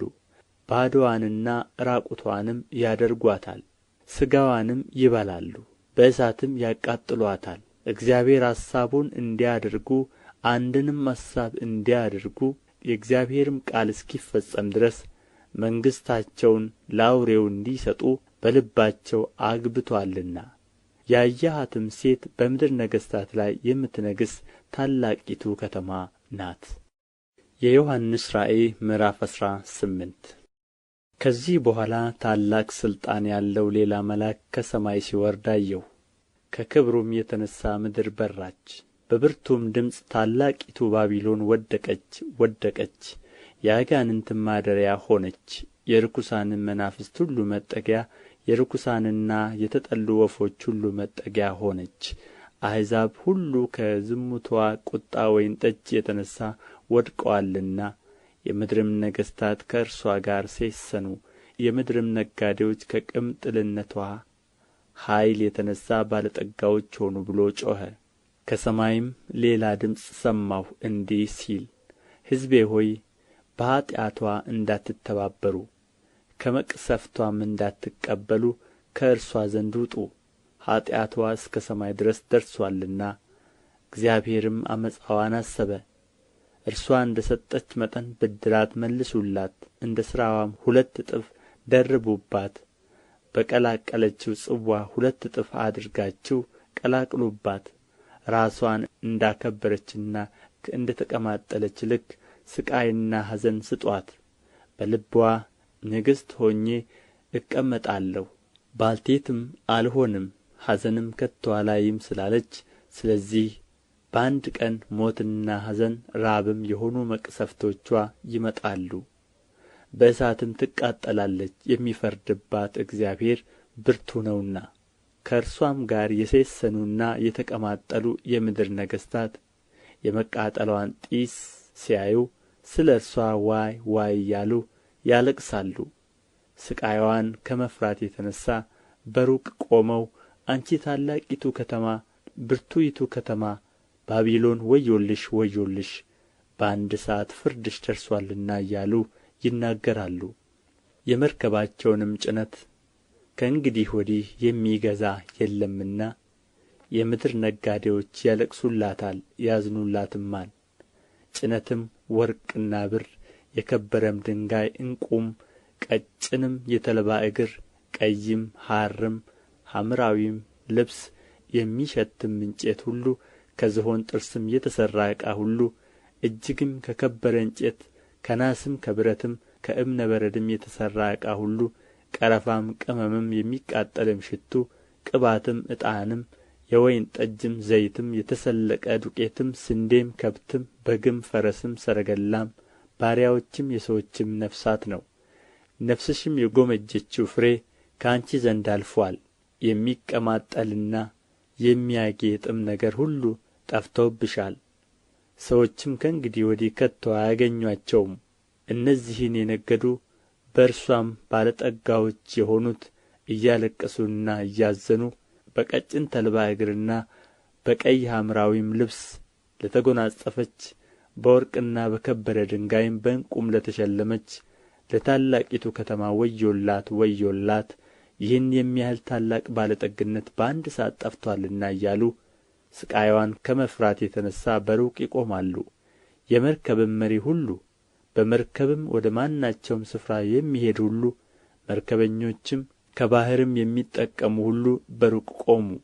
የመቃጠልዋንም ጢስ ባዩ ጊዜ ታላቂቱን ከተማ የምትመስላት ምን ከተማ ነበረች እያሉ ጮኹ። በራሳቸውም ላይ ትቢያ ነስንሰው እያለቀሱና እያዘኑ በባሕር መርከቦች ያሉአቸውን ሁሉ ከባለጠግነትዋ የተነሣ ባለጠጋዎች ላደረገች ለታላቂቱ ከተማ ወዮላት ወዮላት፣ በአንድ ሰዓት ጠፍታለችና እያሉ ጮኹ። ሰማይ ሆይ፣ ቅዱሳን ሐዋርያት ነቢያትም ሆይ በእርስዋ ላይ ደስ ይበላችሁ፣ እግዚአብሔር ፈርዶላችኋልና። አንድም ብርቱ መልአክ ትልቅን ወፍጮ የሚመስልን ድንጋይ አንስቶ ወደ ባሕር ወረወረው፣ እንዲህ ሲል፣ ታላቂቱ ከተማ ባቢሎን እንዲህ ተገፍታ ትወድቃለች፣ ከእንግዲህም ወዲህ ከቶ አትገኝም። በገና የሚመቱና የሚዘምሩም ድምፅ፣ እምቢልታንና መለከትንም የሚነፉ ድምፅ ከእንግዲህ ወዲህ በአንቺ ውስጥ ከቶ አይሰማም። የእጅ ጥበብም ሁሉ አንድ ብልሃተኛ እንኳ ከእንግዲህ ወዲህ በአንቺ ውስጥ ከቶ አይገኝም። የወፍጮ ድምፅም ከእንግዲህ ወዲህ በአንቺ ውስጥ ከቶ አይሰማም። የመብራትም ብርሃን ከእንግዲህ ወዲህ በአንቺ ውስጥ ከቶ አይበራም። የሙሽራና የሙሽራይቱም ድምፅ ከእንግዲህ ወዲህ በአንቺ ውስጥ ከቶ አይሰማም። ነጋዴዎችሽ የምድር መኳንንት ነበሩና በአስማትሽ አሕዛብ ሁሉ ስተዋልና፣ በእርሷም ውስጥ የነቢያትና የቅዱሳን ደም በምድርም የታረዱ ሁሉ ደም ተገኘባት። የዮሐንስ ራእይ ምዕራፍ 19 ከዚህ በኋላ በሰማይ ሃሌ ሉያ፣ በዝሙቷ ምድርን ያጠፋችይቱን ታላቂቱን ጋለሞታ ስለ ፈረደባት የባሪያዎቹንም ደም ከእጅዋ ስለ ተቀበለ ፍርዶቹ እውነትና ጽድቅ ናቸውና ማዳንና ክብር ኃይልም የአምላካችን ነው ብሎ ሲናገር እንደ ብዙ ሕዝብ ታላቅ ድምፅ ያለ ድምፅን ሰማሁ። ደግመውም ሃሌ ሉያ አሉ። ጢሷም ለዘላለም እስከ ዘላለም ይወጣል። 24ቱም ሽማግሌዎችና አራቱ እንስሶች በፊታቸው ተደፍተው በዙፋኑ ላይ ለተቀመጠው ለእግዚአብሔር አሜን ሃሌ ሉያ እያሉ ሰገዱለት። ድምፅም ባሪያዎቹ ሁሉ እርሱንም የምትፈሩት ታናናሾችና ታላላቆች ሆይ አምላካችንን አመስግኑ ሲል ከዙፋኑ ወጣ። እንደ ብዙ ውኆችም ድምፅ እንደ ብርቱም ነጐድጓድ ድምፅ ያለ ድምፅ ሰማሁ እንዲህ ሲል፣ ሃሌ ሉያ ሁሉን የሚገዛ ጌታ አምላካችን ነግሦአልና። የበጉ ሰርግ ስለ ደረሰ ሚስቱም ራስዋን ስላዘጋጀች ደስ ይበለን፣ ሐሤትም እናድርግ፣ ክብርንም ለእርሱ እናቅርብ። ያጌጠና የተጣራ ቀጭን የተልባ እግር ልብስ እንድትጐናጸፍ ተሰጥቶአታል። ቀጭኑ የተልባ እግር የቅዱሳን ጽድቅ ሥራ ነውና። እርሱም ወደ በጉ ሰርግ ራት የተጠሩ ብፁዓን ናቸው ብለህ ጻፍ አለኝ። ደግሞም ይህ የእግዚአብሔር እውነተኛ ቃል ነው አለኝ።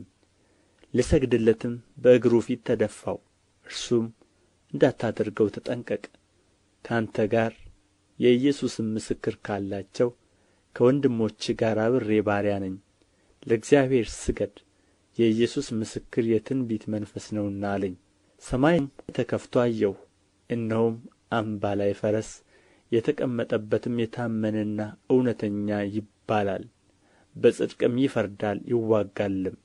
ዓይኖቹም እንደ እሳት ነበልባል ናቸው፣ በራሱ ላይም ብዙ ዘውዶች አሉ። ከእርሱም በቀር አንድ እንኳ የማያውቀው የተጻፈ ስም አለው።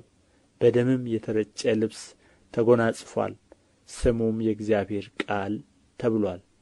በሰማይም ያሉት ጭፍራዎች ነጭና ጥሩ ቀጭን የተልባ እግር ልብስ ለብሰው በአምባላዮች ፈረሶች ተቀምጠው ይከተሉት ነበር። አሕዛብንም ይመታበት ዘንድ ስለታም ሰይፍ ከአፉ ይወጣል።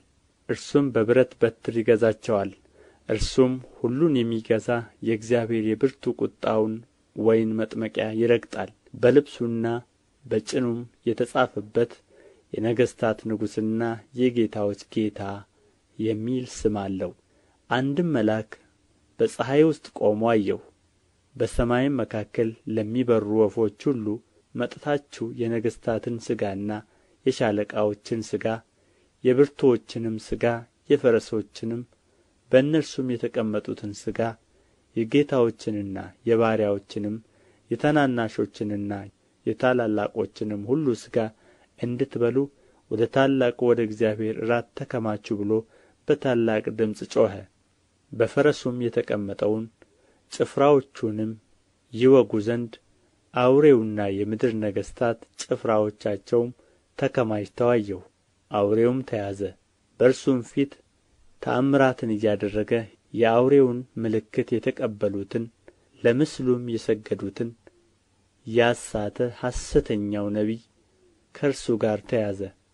ሁለቱም በሕይወት ሳሉ በዲን ወደሚቃጠል ወደ እሳት ባሕር ተጣሉ። የቀሩትም በፈረስ ላይ ከተቀመጠው ከአፉ በሚወጣው ሰይፍ ተገደሉ። ወፎችም ሁሉ ከሥጋቸው ጠገቡ። የዮሐንስ ራእይ ምዕራፍ 20 የጥልቁንም መክፈቻ ታላቁን ሰንሰለት በእጁ የያዘ መልአክ ከሰማይ ሲወርድ አየሁ። የቀደመውንም እባብ ዘንዶውን እርሱም ዲያብሎስና ሰይጣን የተባለውን ያዘው፣ 1000 ዓመትም አሰረው፣ ወደ ጥልቅም ጣለው። አሕዛብንም ወደ ፊት እንዳያስት 1000 ዓመት እስኪፈጸም ድረስ በእርሱ ላይ ዘግቶ ማኅተም አደረገበት። ከዚያም በኋላ ለጥቂት ጊዜ ይፈታ ዘንድ ይገባዋል። ዙፋኖችንም አየሁ፣ በእነርሱም ላይ ለተቀመጡት ዳኝነት ተሰጣቸው። ስለ ኢየሱስም ምስክርና ስለ እግዚአብሔር ቃል ራሶቻቸው የተቈረጡባቸውን ሰዎች ነፍሳት፣ ለአውሬውና ለምስሉም ያልሰገዱትን ምልክቱንም በግምባራቸው በእጆቻቸውም ላይ ያልተቀበሉትን አየሁ። ከክርስቶስም ጋር 1000 ዓመት ኖሩና ነገሡ። የቀሩት ሙታን ግን ይህ 1000 ዓመት እስኪፈጸም ድረስ በሕይወት አልኖሩም። ይህ የፊተኛው ትንሣኤ ነው። በፊተኛው ትንሣኤ ዕድል ያለው ብፁዕና ቅዱስ ነው። ሁለተኛው ሞት በእነርሱ ላይ ሥልጣን የለውም። ዳሩ ግን የእግዚአብሔርና የክርስቶስ ካህናት ይሆናሉ፣ ከእርሱም ጋር ይህን 1000 ዓመት ይነግሣሉ። 1000ም ዓመት ሲፈጸም ሰይጣን ከእስራቱ ይፈታል። በአራቱም በምድር ማዕዘን ያሉትን አሕዛብ ጎግንና ማጎግን እንዲያስታቸው ለሰልፍም እንዲያስከትታቸው ይወጣል። ቁጥራቸውም እንደ ባሕር አሸዋ የሚያህል ነው። ወደ ምድርም ስፋት ወጡ። የቅዱሳንንም ሰፈርና የተወደደችውን ከተማ ከበቡ። እሳትም ከሰማይ ከእግዚአብሔር ዘንድ ወርዳ በላቻቸው። ያሳታቸውም ዲያብሎስ አውሬውና ሐሰተኛው ነቢይ ወዳሉበት ወደ እሳቱና ወደ ዲኑ ባሕር ተጣሉ። ለዘላለም እስከ ዘላለም ቀንና ሌሊት ይሣቀያሉ። ታላቅና ነጭ ዙፋንን በእርሱም ላይ የተቀመጠውን አየሁ። ምድርና ሰማይም ከፊቱ ሸሹ፣ ስፍራም አልተገኘላቸውም። ሙታንንም ታናናሾችንና ታላላቆችን በዙፋኑ ፊት ቆመው አየሁ። መጻሕፍትም ተከፈቱ፣ ሌላ መጽሐፍም ተከፈተ፣ እርሱም የሕይወት መጽሐፍ ነው። ሙታንም በመጻሕፍት ተጽፎ እንደ ነበረ እንደ ሥራቸው መጠን ተከፈሉ። ባሕርም በእርሱ ውስጥ ያሉትን ሙታን ሰጠ። ሞትና ሲኦልም በእነርሱ ዘንድ ያሉትን ሙታን ሰጡ። እያንዳንዱም እንደ ሥራው መጠን ተከፈለ። ሞትና ሲኦልም በእሳት ባሕር ውስጥ ተጣሉ። ይህም የእሳት ባሕር ሁለተኛው ሞት ነው። በሕይወትም መጽሐፍ ተጽፎ ያልተገኘው ማንኛውም በእሳት ባሕር ውስጥ ተጣለ። የዮሐንስ ራእይ ምዕራፍ 21 አዲስ ሰማይንና አዲስ ምድርንም አየሁ። ፊተኛው ሰማይና ፊተኛይቱ ምድር አልፈዋልና ባሕርም ወደ ፊት የለም። ቅድስቲቱ ከተማ አዲሲቱ ኢየሩሳሌም ለባልዋ እንደ ተሸለመች ሙሽራ ተዘጋጅታ ከሰማይ ከእግዚአብሔር ዘንድ ስትወርድ አየሁ። ታላቅም ድምፅ ከሰማይ እነሆ የእግዚአብሔር ድንኳን በሰዎች መካከል ነው፣ ከእነርሱም ጋር ያድራል፣ እነርሱም ሕዝብ ይሆናሉ። እግዚአብሔርም እርሱ ራሱ ከእነርሱ ጋር ሆኖ አምላካቸው ይሆናል። እንባዎችንም ሁሉ ከዓይኖቻቸው ያብሳል። ሞትም ከእንግዲህ ወዲህ አይሆንም፣ ኀዘንም ቢሆን ወይም ጩኸት ወይም ሥቃይ ከእንግዲህ ወዲህ አይሆንም፣ የቀደመው ሥርዓት አልፎአልና ብሎ ሲናገር ሰማሁ። በዙፋንም የተቀመጠው እነሆ ሁሉን አዲስ አደርጋለሁ አለ። ለእኔም እነዚህ ቃሎች የታመኑና እውነተኛዎች ናቸውና ጻፍ አለኝ። አለኝም ተፈጽሞአል። አልፋና ኦሜጋ መጀመሪያውና መጨረሻው እኔ ነኝ። ለተጠማ ከሕይወት ውኃ ምንጭ እንዲያው እኔ እሰጣለሁ። ድል የሚነሣ ይህን ይወርሳል፣ አምላክም እሆናለሁ፣ እርሱም ልጅ ይሆነኛል። ዳሩ ግን የሚፈሩና የማያምኑ የርኩሳንም የነፍሰ ገዳዮችም የሴሰኛዎችም የአስማተኛዎችም ጣዖትንም የሚያመልኩ የሐሰተኛዎችም ሁሉ ዕድላቸው በዲንና በእሳት በሚቃጠል ባሕር ነው። ይኸውም ሁለተኛ ሞት ነው። ሰባቱም ኋለኛዎች መቅሰፍቶች የሞሉባቸውን ሰባቱን ጽዋዎች ከያዙት ከሰባቱ መላእክት አንዱ መጥቶ ወደዚህ ና የበጉንም ሚስት ሙሽራይቱን አሳይሃለሁ ብሎ ተናገረኝ። በመንፈስም ወደ ታላቅና ወደ ረጅም ተራራ ወሰደኝ። የእግዚአብሔርም ክብር ያለባትን ቅድስቲቱን ከተማ ኢየሩሳሌምን ከሰማይ ከእግዚአብሔር ዘንድ ስትወርድ አሳየኝ። ብርሃንዋም እጅግ እንደ ከበረ ድንጋይ እንደ ኢያሰጲድ ድንጋይ ሆኖ እንደ ብርሌ የጠራ ነበር። ታላቅና ረጅም ቅጥር ነበራት፣ 12 ደጆች ነበሩአት። በደጆቹም 12 መላእክት ቆሙ። የ12ቱም የእስራኤል ልጆች ነገድ ስሞች ተጽፈውባቸው ነበር። በምሥራቅ 3 ደጆች፣ በሰሜንም 3 ደጆች፣ በደቡብም 3 ደጆች፣ በምዕራብም 3 ደጆች ነበሩ። ለከተማይቱም ቅጥር 12 መሠረቶች ነበሩአት። በእነርሱም ውስጥ የ12ቱ የበጉ ሐዋርያት ስም ተጽፈው ነበር። የተናገረኝም ከተማይቱንና ደጆቿን ቅጥርዋንም ይለካ ዘንድ የወርቅ ዘንግ ነበረው። ከተማይቱም 4 ማዕዘን ነበራት፣ ርዝመትዋም እንደ ስፋትዋ ልክ ነበረ። ከተማይቱንም በዘንግ ለካት፣ 12 ሺህ ምዕራፍ ሆነች። ርዝመትዋና ስፋትዋ ከፍታዋም ትክክል ነው። ቅጥርዋን ለካ 144 ክንድ በሰው ልክ፣ እርሱም በመልአክ ልክ። ቅጥርዋም ከኢያሰጲድ የተሠራ ነበረ። ከተማይቱም ጥሩ ብርጭቆ የሚመስል ጥሩ ወርቅ ነበረች። የከተማይቱም ቅጥር መሠረት በከበረ ድንጋይ ሁሉ ተጌጦ ነበር። ፊተኛው መሠረት ኢያሰጲድ፣ ሁለተኛው ሰንፔር፣ ሦስተኛው ኬልቄዶን፣ አራተኛው መረግድ፣ አምስተኛው ሰርዶንክስ፣ ስድስተኛው ሰርድዮን፣ ሰባተኛው ክርስቲሎቤ፣ ስምንተኛው ብሬሌ፣ ዘጠነኛው ወራውሬ፣ 10ኛው ክርስጵራስስ፣ 11ኛው ያክንት፣ 12ኛው አሜቴስጢኖስ ነበረ። 12ቱም ደጆች 12 ዕንቈች ነበሩ።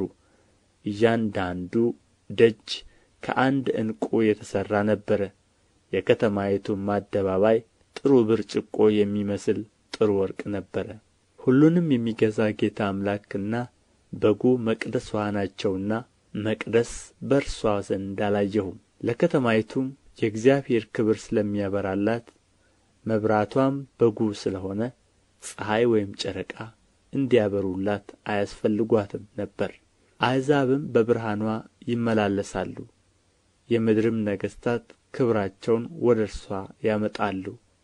በዚያም ሌሊት ስለሌለ ደጆችዋ በቀን ከቶ አይዘጉም። የአሕዛብንም ግርማና ክብር ወደ እርሷ ያመጣሉ። ለበጉም በሆነው በሕይወት መጽሐፍ ከተጻፉት በቀር ጸያፍ ነገር ሁሉ ርኵሰትና ውሸትም የሚያደርግ ወደ እርሷ ከቶ አይገባም።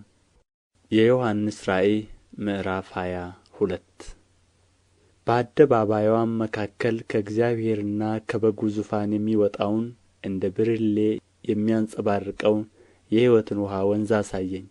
በወንዙም ወዲያና ወዲህ በየወሩ እያፈራ 12 ፍሬ የሚሰጥ የሕይወት ዛፍ ነበረ። የዛፉም ቅጠሎች ለሕዝብ መፈወሻ ነበሩ። ከእንግዲህም ወዲህ መርገም ከቶ አይሆንም። የእግዚአብሔርና የበጉም ዙፋን በእርሷ ውስጥ ይሆናል፣ ባሪያዎቹም ያመልኩታል፣ ፊቱንም ያያሉ፣ ስሙም በግምባሮቻቸው ይሆናል። ከእንግዲህ ወዲህ ሌሊት አይሆንም፣ ጌታ አምላክም በእነርሱ ላይ ያበራላቸዋልና የመብራትም ብርሃን የፀሐይ ብርሃን አያስፈልጋቸውም፣ ለዘላለም እስከ ዘላለም ይነግሣሉ። እርሱም እነዚህ ቃሎች የታመኑና እውነተኛዎች ናቸው። የነቢያትም መናፍስት ጌታ አምላክ በቶሎ ሊሆን የሚገባውን ነገር ለባሪያዎቹ እንዲያሳይ መልአኩን ሰደደ። እነሆም በቶሎ እመጣለሁ፣ የዚህን መጽሐፍ ትንቢት ቃል የሚጠብቅ ብፁዕ ነው አለኝ። ይህንም ያየሁትና የሰማሁት እኔ ዮሐንስ ነኝ። በሰማሁትና ባየሁትም ጊዜ ይህን ባሳየኝ በመልአኩ እግር ፊት እሰግድ ዘንድ ተደፋሁ። እርሱም እንዳታደርገው ተጠንቀቅ፣ ከአንተ ጋር ከወንድሞችህም ከነቢያት ጋር የዚህንም መጽሐፍ ቃል ከሚጠብቁ ጋር አብሬ ባሪያ ነኝ፣ ለእግዚአብሔር ስገድ አለኝ። ለእኔም ዘመኑ ቀርቦአልና የዚህ መጽሐፍ ትንቢት ቃል በማኅተም አትዝጋው። ዓመፀኛው ወደ ፊት ያምፅ፣ ርኩሱም ወደ ፊት ይርከስ፣ ጻድቁም ወደ ፊት ጽድቅ ያድርግ፣ ቅዱሱም ወደ ፊት ይቀደስ አለ። እነሆ በቶሎ እመጣለሁ፣ ለእያንዳንዱም እንደ ሥራው መጠን እከፍል ዘንድ ዋጋዬ ከእኔ ጋር አለ። አልፋና ኦሜጋ፣ ፊተኛውና ኋለኛው፣ መጀመሪያውና መጨረሻው እኔ ነኝ። ወደ ሕይወት ዛፍ ለመድረስ ሥልጣን እንዲኖራቸው በደጆችዋ ወደ ከተማይቱ እንዲገቡ ልብሳቸውን የሚያጥቡ ብፁዓን ናቸው። ውሻዎችና አስማተኛዎች፣ ሴሰኛዎችም፣ ነፍሰ ገዳዮችም፣ ጣዖትንም የሚያመልኩት፣ ውሸትንም የሚወዱና የሚያደርጉ ሁሉ በውጭ አሉ። እኔ ኢየሱስ በአብያተ ክርስቲያናት ዘንድ ይህን እንድመሰክርላችሁ መልአኬን ላክሁ። እኔ የዳዊት ሥርና ዘር ነኝ፣ የሚያበራም የንጋት ኮከብ ነኝ። መንፈሱና ሙሽራይቱም ና ይላሉ፣ የሚሰማም ና ይበል። የተጠማም ይምጣ፣ የወደደም የሕይወትን ውኃ እንዲያው ይውሰድ። በዚህ መጽሐፍ የተጻፈውን የትንቢት ቃል ለሚሰማ ሁሉ እኔ እመሰክራለሁ። ማንም በዚህ ላይ አንዳች ቢጨምር እግዚአብሔር በዚህ መጽሐፍ የተጻፉትን መቅሠፍቶች ይጨምርበታል። ማንም በዚህ በትንቢት መጽሐፍ ከተጻፉት ቃሎች አንዳች ቢያጐድል በዚህ መጽሐፍ ከተጻፉት ከሕይወት ዛፍና ከቅድስቲቱ ከተማ እግዚአብሔር ዕድሉን ያጐድልበታል። ይህን የሚመሰክር አዎን በቶሎ እመጣለሁ ይላል። አሜን። ጌታ ኢየሱስ ሆይ ና። የጌታችን የኢየሱስ ክርስቶስ ጸጋ ከሁላችሁ ጋር ይሁን። አሜን።